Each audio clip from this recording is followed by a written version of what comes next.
Welcome to another episode of Five Star Conversations, where we talk with leaders making a mark on the hospitality industry. And today I have the pleasure of talking to Julian Clark. Welcome, Julian. Great to be here. How are you? Good, thank you. Very good. Very good on this lovely summer's day. It's a beautiful day out there today, isn't it? 35 where I am, so I can't complain. Might need some rain, but beautiful. Yeah, I love it. Well, it's not Queensland where they're getting too much rain. So, No, that's true. Julian, I'll do is I'll start off by reading your bio, just so we know who we're talking to, and then we'll get into the questions. Sure, All sounds great. right. So Julian Clark serves as the Chief Executive Officer of the Lancemore Group, Australia's most distinguished family-owned diversified hospitality company. Since assuming the leadership in 2008, Julian has orchestrated a profound strategic transformation, evolving the business from a traditional owner-operator model into a dynamic multi-branded national powerhouse. His portfolio now encompasses six distinct business arms, including the iconic Lancemore hotels, the newly launched soft brand LMG collection, a suite of white label management contracts, the critically acclaimed number of critically acclaimed restaurants, award-winning day spas, and the James Halliday five-star rated Lindendary wines.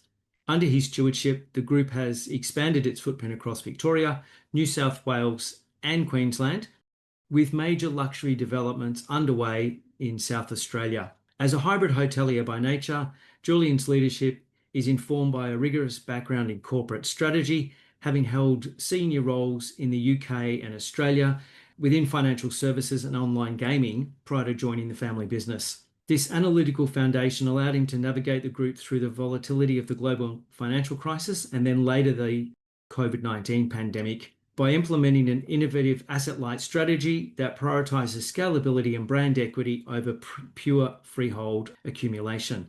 His operational philosophy is defined by a generosity of spirit. We'll talk about that concept later. It's a concept he solidified after a global sabbatical researching over 100 luxury hotels, which drives the group's commitment to inclusive, high-value guest experiences that rival the comfort of home. Beyond his corporate responsibilities, Julian is a statesman of the Australian tourism industry. He served a pivotal 7-year term as president of the Accommodation Association of Australia, where he was the primary architect behind the historical amalgamation of the industry's peak bodies, finally unifying the sector's political voice. Based in Melbourne, he's a dedicated family man to his wife and 3 children, based in Melbourne now, and a passionate supporter of the Essendon Football Club and the Wallabies. A leader who balances optimism with tenacity, Julian lives by the maximum to picture your ideal eulogy, and live your life accordingly, ensuring that every business decision aligns with a legacy of integrity and excellence. So welcome again, Julian. Thanks, Brendan. I just will say one thing. You're very generous in those things, but I certainly wasn't the sole architect of the organisation that's coming together. There were many hands that were at play there that did a great job. But the others also, thank you for your generosity. It's always a little bit embarrassing, some of those sorts of intros, but thank you. Yeah, people like obviously Michael Johnson was strategically involved, but you were pushing it, and I think it's something that took over 30 years to achieve. So Wow, we had a couple when of you, attempts at it. We got there. when you think about it. All right, so I'd just like to get into the question. So unlike a lot of second generation hoteliers who sort of, helped in the kitchen, or maybe you did, or started in housekeeping, you cut your teeth in strategy within financial services. Yeah.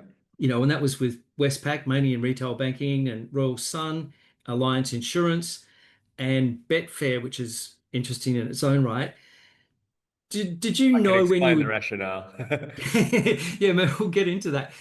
Did you know at that point in time that you would return to the family business, that they were all sort of part of a learning that would? There's certainly no, some family businesses look to have Gen Next go away and learn their craft elsewhere and then come back into the family business. That was about as far away from the plan as you could ever had. In fact, I never intended to work in the family business. I did sort of from year 7 to year 12 in school. I was forced to work in it, not to learn the business, but to learn the value of a buck and appreciate the teams that were part of our family, because to be fair, it was that extra child at the table that you do hear about in some family businesses, right? It's a topic of we always were aware of what was happening at Lancemore as we were growing up, right? So no, I set out and did a degree that was totally different.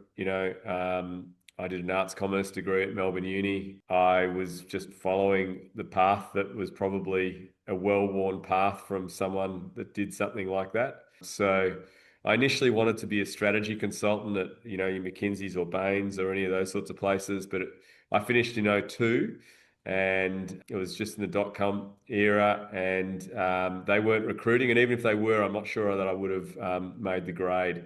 To get there, you kind of had to be the best of everything, and I was a step below that.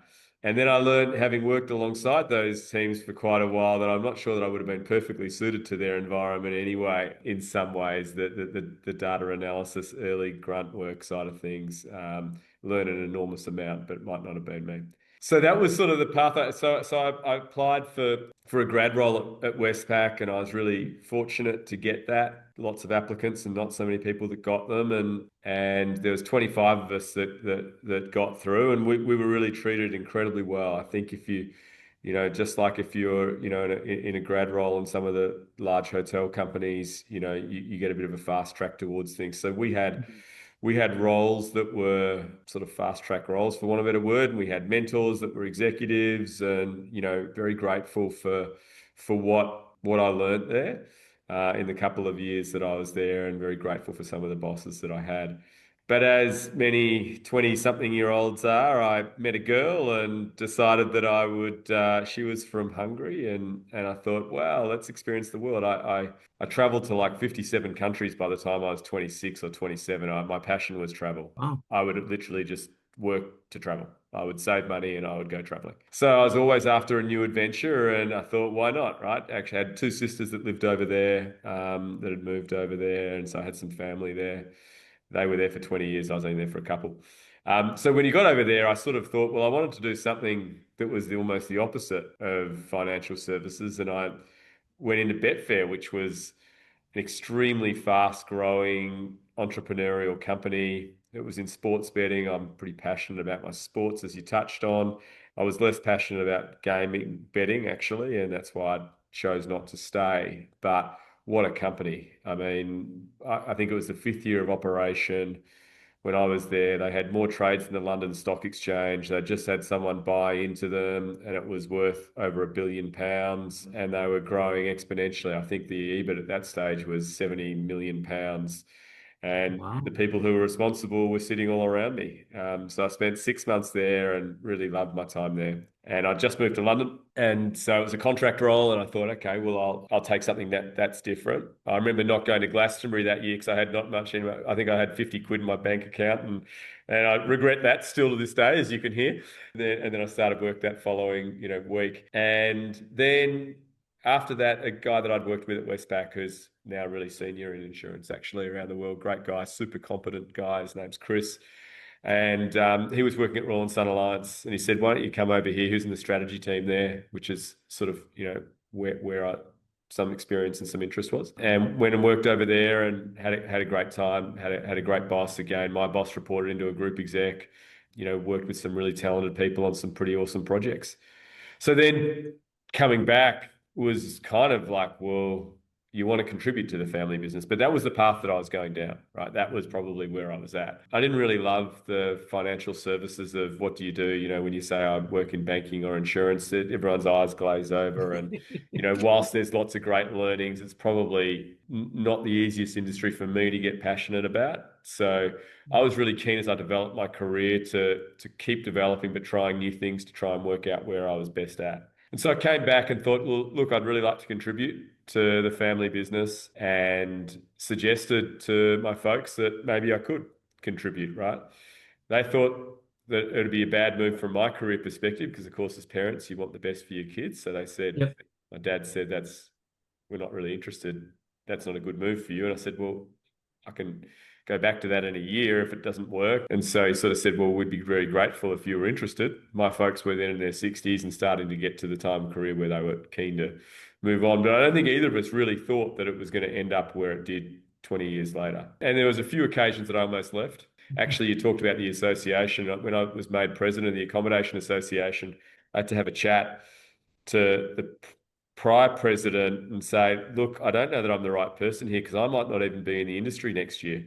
I'm genuinely considering leaving. Wow. And it was just that stage where I was either a hotelier or I wasn't. I'd moved around and you devoted a certain amount of time. But once I think I was about 5 or 6 years in, once you're there, you sort of you get put down that path. And I'm someone that likes to keep my options open, and eventually I love the industry and we're committed to it. So you're right. Well, first of all, I never intended to work in the industry. Yep. Is Yep. the long answer there to your question. Yeah. Yeah. But when I did, there were some things about it that I just loved, right? And Yep. I mentioned before that I was passionate and passionate about travel and passionate about life experiences. 22 room, a room was a place of, the cheapest thing you could get so that you could have the experiences outside. Alcohol was, wine was, to have a good time, and food was fuel. That changed significantly in the 6 or 7 years after that. And I often say, if you can't get excited by what we do, then there's not many industries that the why behind the industry is Yeah. as strong as in what we do. So, and then I think also we're full of some great people, right? Every industry's got their strengths and weaknesses, but one thing I'd say about hotels and hospitality is that there's just some great human beings in there, right? And you make friends, Mm. and that's the heart of my interest, I suppose. To your point, you're right. I did work in the different areas, but I was very young. I didn't come through the way most people come Yep. through, and that was my journey to get where I was. Isn't Wow. it interesting? I can see that. I grew up in retail. My parents had three camping stores, and fairly similar. I was forced to work in them from a young age. The story goes, and I'm not sure if it's myth or not, but when my dad picked my mum and I up from hospital, after I was just born, so I was what, I don't know, 4 days old. We made a delivery on the way home. He had a caravan on the back, and he actually dropped it to a customer. But that was my life. And similar to you, I'd go with him and we'd visit suppliers and stuff, and they'd always say, "Is he going to take, is Brendan going to take over the business?" He's like, "No, no, he's too smart for that. He's going to get a job, like."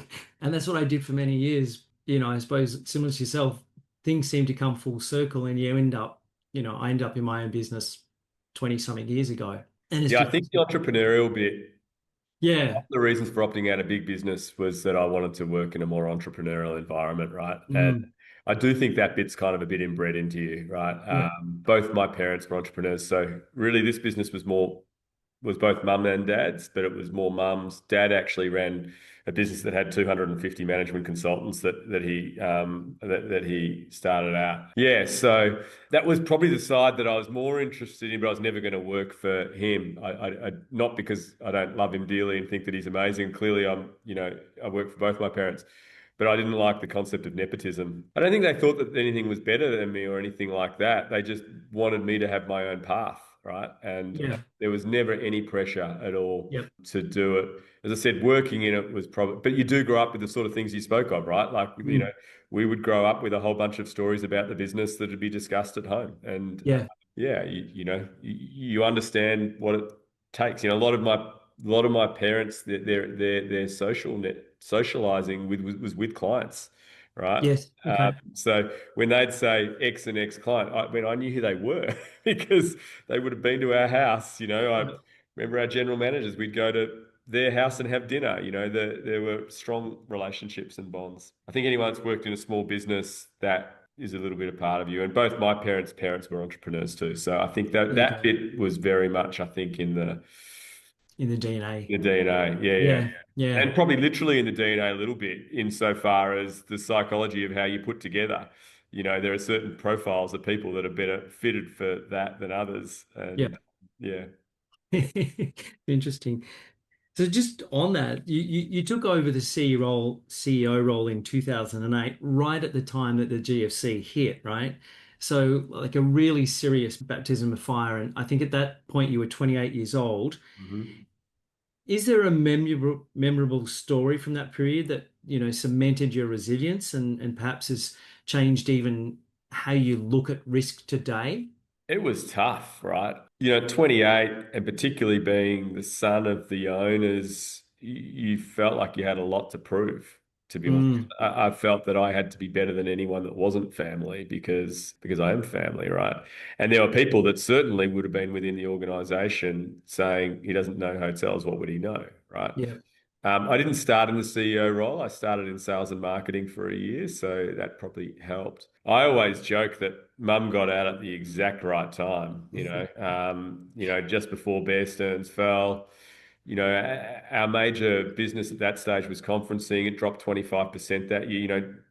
Yeah. Apart from the pandemic, there's not too many recessions that give you a 25% reduction in your top line. So, oh mate, I can think of numerous stories that where you felt broken and you had to go back to the well for things. There were times where, and I'd say this on stage, I know podcasts can feel differently.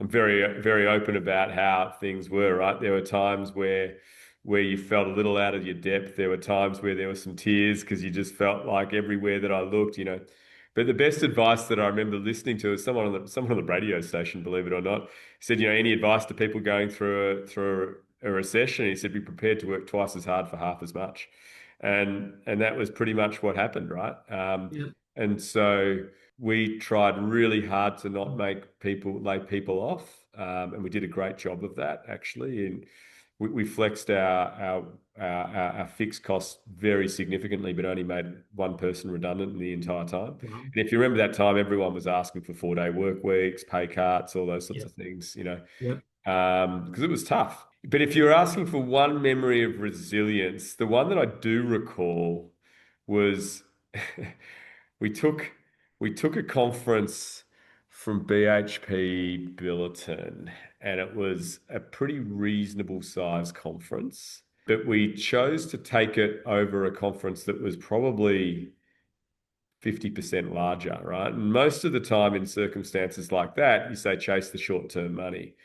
But even then, I think again, privately owned businesses look at things both short and long term. And we were like, okay, we think that, and we always backed ourselves in to do a great job. We think that BHP hadn't been to this venue for a while. We recognise that they were a big account and we were going to go there. I still remember I was having lunch with Dad and would have been 2 months later, and we'd known that the other people have gone and found a place elsewhere. There's plenty of space to go, and BHP called and said we're out, right? And it was just on the edge of their terms and conditions, and we were left with nothing. And I remember just looking out the window and shaking my head, thinking, "You've got to be kidding me, right?" And Dad just giving me a pat on the back and smiling and saying, you know, this is how you grow your resilience. This is how you get better, right? Like along the way. And I think there were so many moments that were challenging there. And I think that the GFC prepared me for the pandemic, and the pandemic will mean that everything else is irrelevant.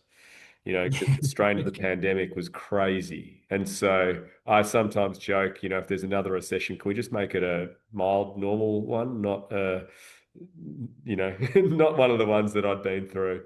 So yeah, no, you learn. And I think in any senior role, to be honest, resilience and grit and growth mindset, you don't succeed, you don't survive without those things because things don't always go your way. And Yeah. you try and learn, you try and grow, and you just gotta front up the next day and have another crack, try something else, right?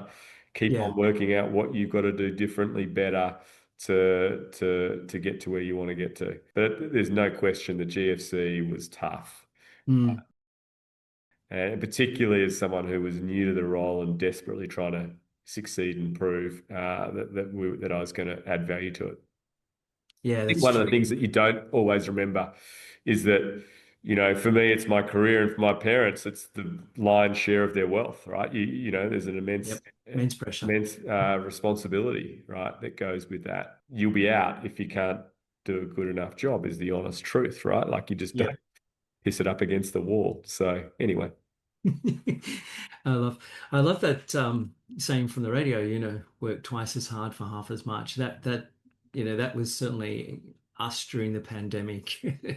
Totally. I think everyone remembers that in the pandemic. Yeah, yeah. Yeah, it's Sometimes for nothing. Twice as hard for nothing is the other bit that happens, right? In that yeah, sense. So there's plenty of that in the pandemic. yeah, all went backwards. We made an investment in some overseas product that we still have sitting in the warehouse. everybody said it was a good bet, but it's $50,000, which was a lot, and yeah, it just never went anywhere. We've got a playbook for downturns, Okay. and I think that served us well over the journey without going to that playbook now. But Yep. fundamentally, you shore up the ship and then you make decisions on the basis of what you can afford to be aggressive with and Mm, how to make decisions according to the values that are there. And I'm really proud at both major challenge areas. We held through to our values really well. And that's cool. at least we'll always know that we did the right thing during those times. Yeah, yeah, that is a really good point. So one of your biggest moves was pivoting Lancemore from the traditional freehold, model to an asset-light white label strategy. Being a family business, how difficult was it to shift the mindset of, I suppose, your parents? And Yeah, yeah. do you think that is where we're moving towards now? Or that's, that Asset light or asset heavy? So asset light, I just to, suppose. just to And clarify, we still are asset heavy and asset light, right? yep, So we still own a lot of our assets. If it involved selling assets to move into that, it would have been very difficult. I think yes, when you build something and they're part of your business, there's a meaningful emotional attachment to yep, that, right? There's a lot of your not just blood, sweat and tears, but heart and soul goes into it also, right? yes, And there's no question that Mum would have found it difficult at that stage if I said, "Let's sell the assets that you built," right? Um, yeah, but that's not what we did. It was more moving to that and operating asset light. And I think when I look back, because we hadn't come, my parents didn't come from hospitality either, right? mm, So because we hadn't come from there, we were always a bit of an outsider, and we really missed the move into hotel management agreements and asset light when they started to come out. So we were well behind the eight ball. We were actually well in front of the eight ball for white label management, but perhaps too mm, far so, to be perfectly honest. And I think Trilogy have done a fabulous job recently, really yeah, doing well in that space, and the guys there, have done terrifically well. It involved no capital and it involved no risk, so it was very easy, mm, to be honest. And then the other aspect is how you run it, right? And so we run our managed assets like we run our owned assets, to be honest. So there was no mindset shift either. And because yes, we had our owned assets, we already had the infrastructure in terms of people, systems, processes, all that sort of stuff. So that yes, wasn't hard either, right? And that's the real challenge. If you're starting up from scratch, you've got to have serious cash burn or you've got to have no infrastructure or people depth, right? yeah, It was the big advantage that we had.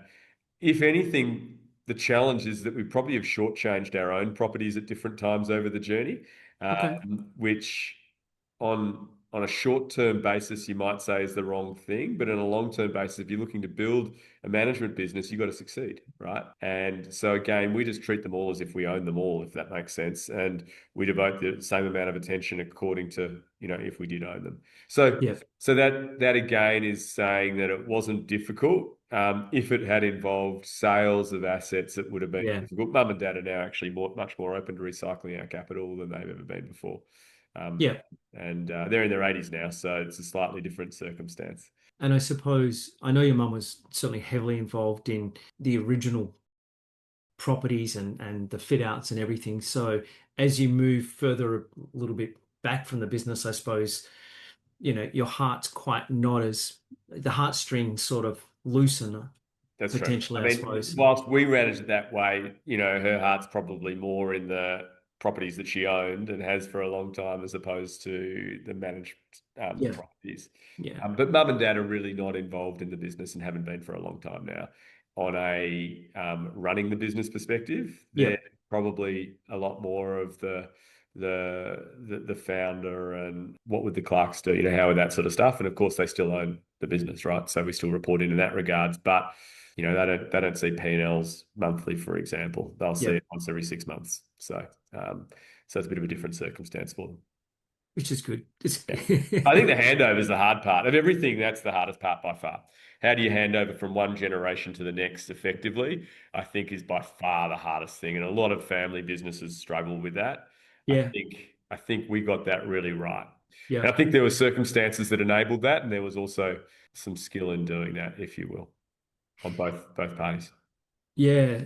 Well, there's trust, but there's also that willingness to let go. Because I know from on a personal note, my dad had my brother and my sister and my brother-in-law in the business, and he was trying to step back, but let's say it didn't work well. I had to step in and put that business into voluntary liquidation many years ago now, but they were all just far too close to it, and it was nearly the death of my dad. Yeah, I It, think it's incredibly difficult, and that's not an uncommon story. I think, right? mm, If mum and dad were here, they'd say one of the things that we did best was that handover effectively. yeah, yeah, Um, no, all and credit, I all think what credit. happened is that they were at the stage of their life where they were ready for it, which is a big difference. But then there's a fair bit of discipline for them to let go, and then Yeah, equally, you've got to be really making sure that you pay homage and you remember who owns the place when you're the one taking over too. yeah, And true. eventually it sort of, fades. Yep, yep, Right. yep. Yeah, my dad was certainly in his very late 60s, and it was time, but I think he just found it difficult to let go. He just, Yeah. but and I won't dwell on it, but having said that, he didn't want to let go, but he let go of some stuff, which is obviously, he took his eye off the ball in some areas, which is what caused the financial Other situation to get challenges. to Yeah, the yeah. point that it did. I So, think I think it's really difficult, and I pay huge kudos to my folks as to the role that they played in yeah, and they did it very well. yeah, definitely. You've got this famous philosophy, the generosity of spirit. So, offering guests free Wi-Fi, free minibar, basically removing that sort of nickel and diming, guests hate. But how do you measure an ROI on that? Is it Yeah. purely brand equity, or I can you? think I think Evolo is probably the one that did the most of this. Yeah, they did. The free minibar, we've tried a few different things. We do have Yeah, some, social hour. We've had two minibar. We've tried a few different things over the journey, right? yep, Reality is it's a business decision to start off with, right? yeah, Where we've ended up is that the things that we can be really strong in our generosity in, we will be, right? And so we would look at, what's the cost of it and what's the customer valuing of these things, right? So mm, certain things cost nothing, right? So the generosity in service is something that spirit there is something we've always looked to do. The way that we talk about our brand of hospitality is, one of our values is authentic hospitality, and there's a number of aspects to that. But at the heart of it is connecting with the guest, meeting them where they want to meet them, but having a bias for engaging with them, mm, reading them. And it's this bit. I was speaking to someone yesterday who's a hotelier that is not from Australia, and I said, "Have you noticed how Australians sort of roll?" And he said, "Yeah, absolutely." And I said, "I think this more informal but professional service style yep, is where the world of luxury is moving, has yep, moved to, right? And I think that it's incredibly intuitive to Australians to do that, right? To me, it always just made sense, right? Like that was the sort of service that I prefer. I didn't like starchy service that you got in some really high-end places, and nor did I like fawning services that you got in some other places, right? right, So there's a generosity that you try and have there in terms of how much time you give to engage with people, et cetera, et cetera. You do have to have some manning that allows that to occur, but you also got to recruit the right yep, people and a bunch of other things. In terms of the other stuff, we do it where we think it makes sense, right? And the mm, payoff, it's not like it's a direct thing, but what the payoff is through customer satisfaction, which then moves into more brand loyalty, et cetera, right? And return yep. guests. So that's the payoff. It's not a direct one. And the nickel and diming, to be honest, I mean, it pisses everyone off, right? It does. I remember having a conversation with someone, and we had which we shouldn't have had in the first place, but we had a toasty on a room service menu, and this is going back quite some time, but it was very expensive. I said the issue with this is that when someone sees this, they know it's a rip-off. They don't think it's a rip-off. They know it's a Right. rip-off, right? Yeah.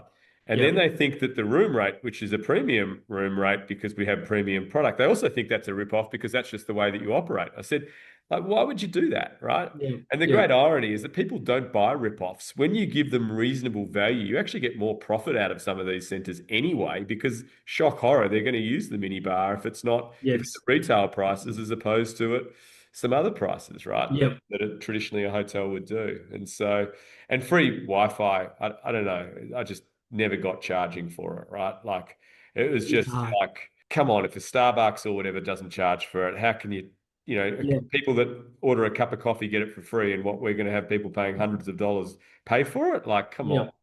you know. Yeah, you're So right.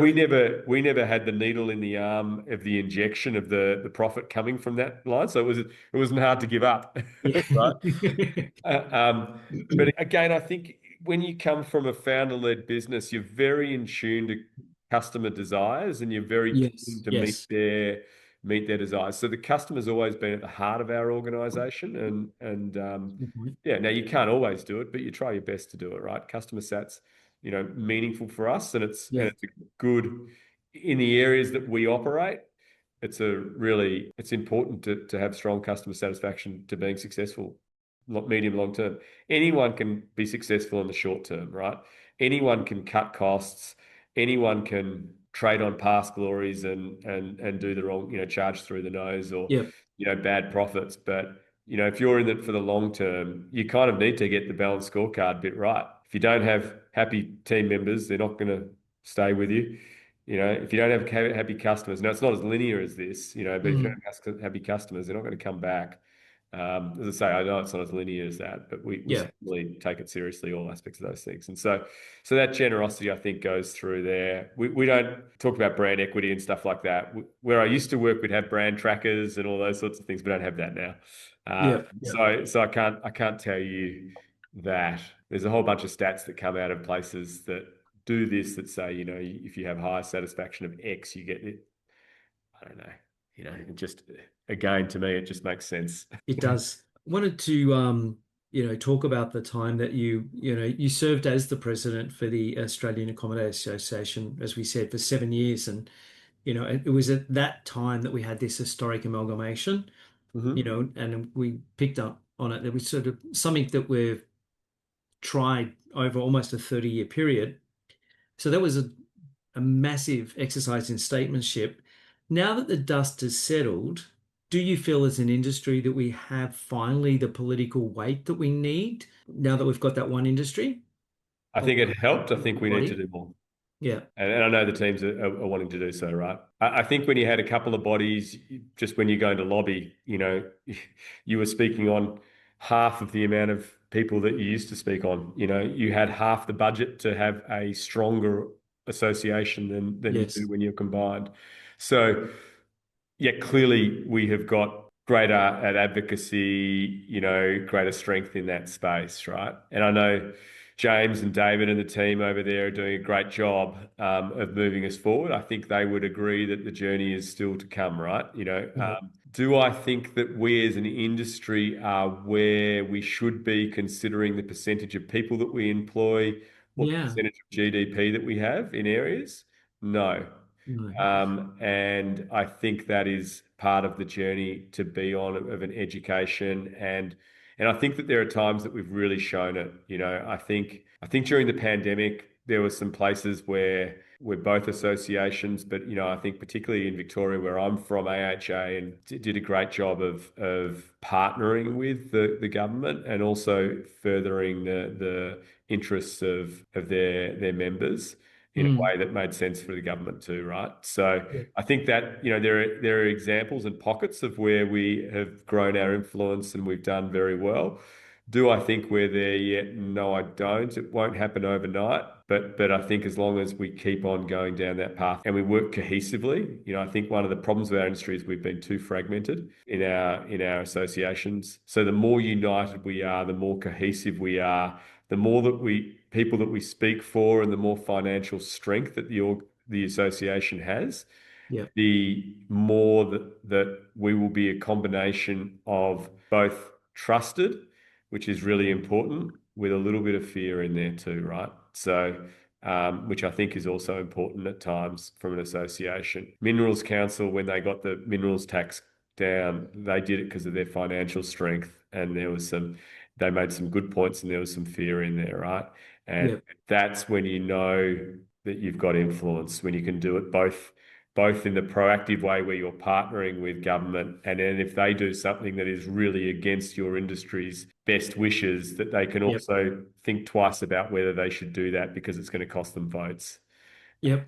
We're not there yet, but We're not there yet. but we're moving in the right direction. Yeah, I would agree. I would agree. So we've talked about the corporate profile, but what is something that not many of your colleagues would know about you? I don't know. Maybe something from one of your travels? What is something that many people... I'm a bit different outside of work than I am inside work, to be honest. I think, everyone is a little bit. Any particular hobbies? It's Look, I mean, probably, when I was younger, I traveled to a heap of places, right? I did a yep. lot of hiking back then and almost died on a few occasions, Okay. finding myself in some hairy spots, which are probably age tempers those sorts of things. Yep. Yeah, probably. Look, my passions, what do or don't they know me? I'm not sure. I'm pretty open. But my passions, I used to be pretty heavily involved in sport, no longer am. My body betrays me meaningfully these days. I'm a lot older. um, and so, but I'm still very passionate about watching them. I still ski a bit. I did my knee last year. That wasn't great, but I'm back on the horse and I hopefully will be all right in a few months again. I'm pretty relaxed. I'm no good. I'm not like Adrian Williams. I didn't play in a band or anything like that. No, You told it's me that. I was like, long-haired guy that played in a band. I like it. yep. And he's still into his grunge. So probably nothing like that. Yeah, I'm not super interesting in terms It's of different in those regards. I'm just a normal guy that does pretty normal things. Actually, what they might not know is that there's a really light side, but there's a side of me that's very interested in understanding the world and how it works, understanding human nature, right. bit more philosophical. There's a few people that I've had conversations with in industry and along those lines. Gus Moores and I have had a few good ones over the journey. Okay. He's also inclined that way, but that's not something that normally comes out in Everyday everyday conversation. conversation. But I'm very interested in. I mean, I did an arts degree, right, as well as a Yep. commerce degree, and so Yep. my majors were history and politics, and so Okay. for my sins, I'm quite interested about what's happening in the world. I mean, to give you an idea, when Trump first got elected, I wrote a 25-page paper on how that happened. That is Wow. wicked. And so I suppose that's something that's pretty different, as you try to understand the forces around you in the world.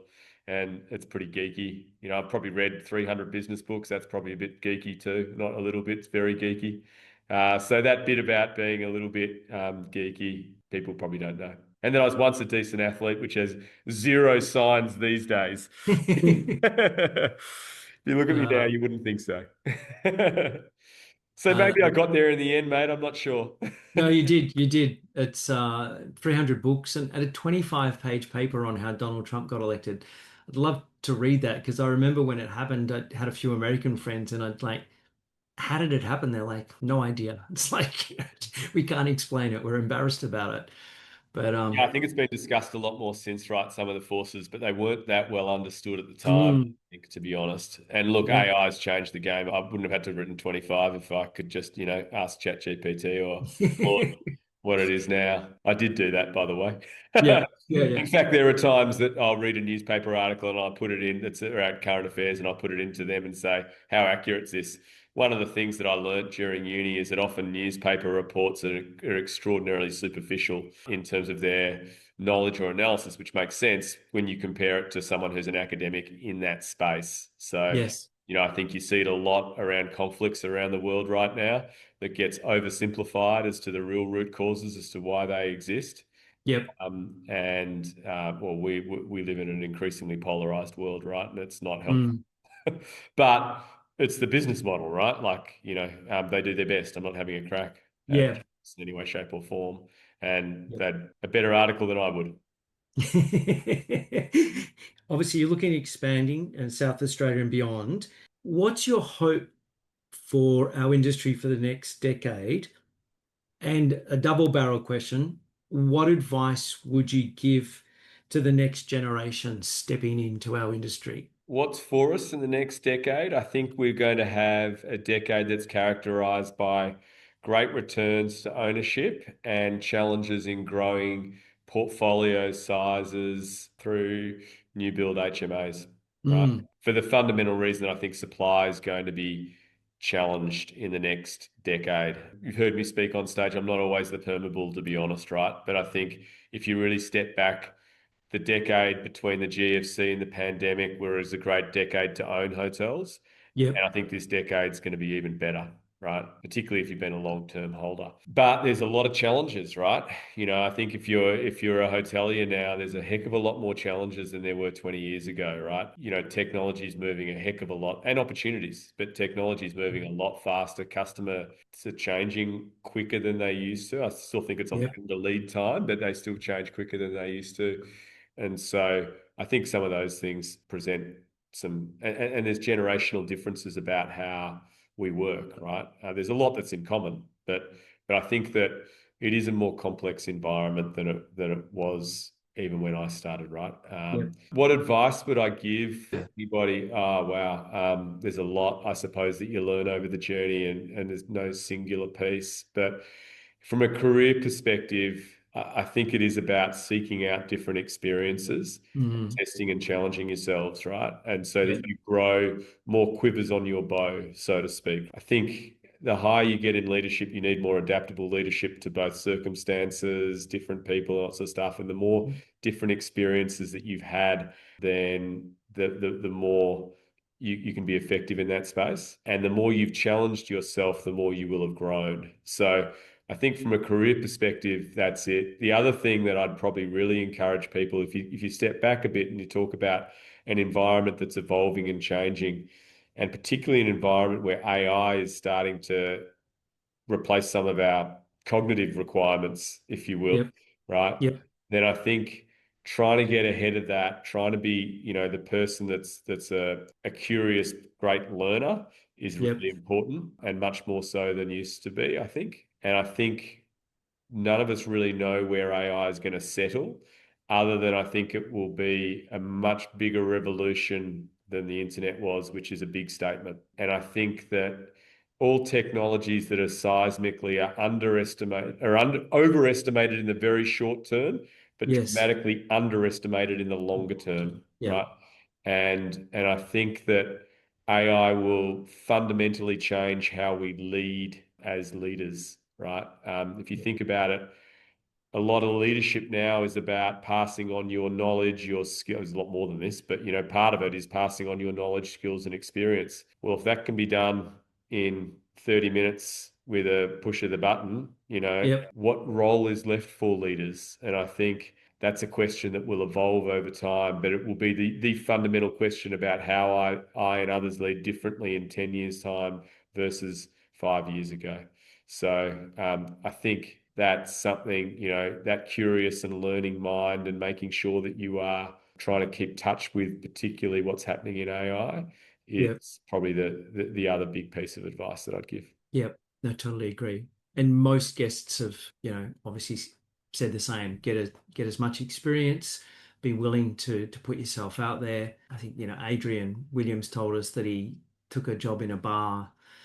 They asked him if he had experience and he sort of said yes, but he learned on the job, but it was all those things that did it. Totally. I mean, I think, I sometimes give the analogy to my team. I've got a friend of mine who swam the English Channel, and he wasn't a swimmer, right? He did it because his brother had cancer and he wanted to tell his brother that he could do something that seemed insurmountable. When you do that, you don't just say, see you Dover, I'll catch you in Calais, right? You have a boat alongside you that you can go to if you need to, right? Yep. But fundamentally, you're swimming the race by yourself. And I think that bit of, as an analogy, you're the one that's going to be swimming your own race. But if you've got somewhere that's a safe haven to call into, your Yep. growth comes when you are challenged in a way that you haven't been previously. So by definition, it's uncomfortable. It might be Yes. exhilarating, but it might be terrifying, but it's uncomfortable, right? Yep. That's where you really make some step changes, right? Sometimes that I could go on about this, but sometimes that you've got to give up what used to be making you successful, or have some mindsets that you've got to grow. But fundamentally, I think that bit is, and it's what I did, right? I crafted a career where I kept on never closing doors. There were certain things that I got advice from. I said I got mentors that were execs. They gave me some great advice, and I would stick to that. But you'd not close doors, but you would get new experiences, and Fundamentally, you want to end up doing something you're passionate about because a lot of good things come from that, right? Something that you like, something that, will service your needs. The other advice I'd give to people if they're younger is don't take the early jobs for the money, take them for the experience. The money Yeah. will come, right? So the reality is the job that's different for a two or $5,000 difference will eventually be a job that's a 30 or $50,000 difference in 5 years' time. Yeah. And in 5 years' time, when you've got a mortgage and kids and all that sort of stuff, it's a lot harder to take that step back than when you're, in a share house or paying rent in the early days. That's good advice. That's really good advice. So, Julian, I always like to ask this question. I've heard you mention the concept of the eulogy principle before. What's the best advice you were given, and does that principle still guide you daily on when you're making decisions? Yeah, loosely yes is the answer. I mean, it's some people think it's a bit macabre. I was always taught earlier. I mentioned that my dad was in the consulting business. I didn't say what he did, but one of the things that you learn, my old man was a psychologist, and then he was a business person, right? And so one of the things that I learned early on from mum and dad was to start with the end in mind, right? And Mm, when you're looking at what you want to do with your life, I sort of gave some well, I don't know if it's alluding to, but I spend probably a lot longer than most people thinking about what I want to get out of my life and who I am and all those sorts of things, right? So, one of the tools that can be used there is the eulogy principle, right? When yep. I was when I was in my 20s, early 20s, I was a pallbearer 5 times in the space of 18 months. Okay. And I always say that nothing teaches you more about life than death. Yeah. Yeah. And so it sort of became real at that stage where heard people's eulogies and then you learned that this is a mechanism people do about how to live their life, right? That's their North Star. Yep. So the idea being really behind the eulogy principle is live a life that you want to be known by as your legacy, right? Not complicated, but what it does involve is pretty significant self-knowledge and knowing what your values are, knowing the way that you want to live, knowing what you don't want to be, etc., etc., etc. So every 7 odd years, jot down, not my eulogy, but I'll just jot down a revision as to, am I still the person that I was? Do Yep. I still want to be the person I want to be? Every year I sort of ask myself, not formally, you just sort of do it, right? Am I happy with how last year was? And Yep. so when I say not formally, I do have a diary note Yep. and you jot some of these things down. And if you say no to that too often, then you want to change tack, right? So that's the principle behind it. And I think it Mm, probably goes back to a little bit what I touched on before, that side of me the that's got down. I philosophical suppose side. at the end of the day, I want to live a life that has as few regrets as you Yep. can. You only get one shot at it, right? And so that's the sort of thing that I keep in mind, I suppose. I love that. One of the things I do with one of my mentors, it's normally around sort of November, December each year, is draw out the wheel of life, Yeah, I've done so that too. community, family, financial, business, and just sort of plot where you currently are and look at, how well rounded that wheel is or how poorly shaped the wheel is, and then use that as your focus for your goals for the next year. I found that really invaluable. I've done that for the last 3 or so years, Yeah, and I agree, right? It does help you go back and reflect on those sorts of things too, right? And so, yeah. I've uh, gone a step further this year because what I did was I created a master prompt in AI with my agents or gems, and I've told the gems, what my goals are for the next 12 months, both personal and business, and what my sort of moonshot is for the next 5 years. And I've now got a board of advisors that if I like, I'm thinking about this, they're like, no. There was an email that came in the other day. Somebody wanted me to do something, and I just ran it by them, and they said, just delete the email. It's not your area of focus. It doesn't meet any of this criteria, which I find helpful because I don't know. no, Um, no, I totally agree, mate. I'm smiling because, I've in the last 12 months sort of done 6 or 7 personality tests, taken all of the things that I've done and I've whacked it yeah, into AI and sort of said, who do I sound like? What seems to float my boat? All those sorts yeah, of things. What don't I like? Do I like? Obviously I do it for work, but I do it outside. How do I show up in my life for this, that, et cetera, et cetera. yeah, I think it's a natural extension for anyone that's a bit again, whether it's geeky or not, but Yep. philosophical in this area, which clearly you are also, Yeah, I'm you know, geeky. it's natural Self-confessed. to explore that, right? I Yeah. joked with my wife the other day as I showed her some stuff, and I said, "What do you think about this?" Because I get blown away with the accuracy of it. And her answer was, "I think it knows more about you than almost anyone else It that you put into it, right?" And I was like, "It's a bit scary, isn't it?" is Uh, scary. bit scary about how accurate it is. So I haven't used it so much as to, I've done it for a bit of fun, saying, "Hey, what do you think I should do this?" Yeah, Yep. but it's probably I use it more as a tool to get to know myself. Some things where you don't always get that feedback, right? Yeah. And I've had a few leadership sessions over the journey, which, asks you to do some questions that are confronting. I'm all for 360-degree feedback in the workplace, but to do it with Yes. your friends is confronting. And that sort of thing Yes. is there. Yes. And so as part of that, you learn about what your friends really valued about you too. And it was embarrassing and confronting, but it turns out that it's actually some of the stuff that you value about them and that are very linked to some of your values and your strengths and stuff like that, right? So Yeah. yeah. Anyway, I look love it. again. I'm a bit of a fan of the chili pepper. To leave it on, a bit of a fan of the chili peppers. Better to regret something you did than something you didn't do. So, Yeah, that likes to have a bit of a crack. I love that. It's great, great motto. Thank you again, Julian. It's been an absolute pleasure talking today, and look forward to talking again soon. Likewise. Thanks, Brendan.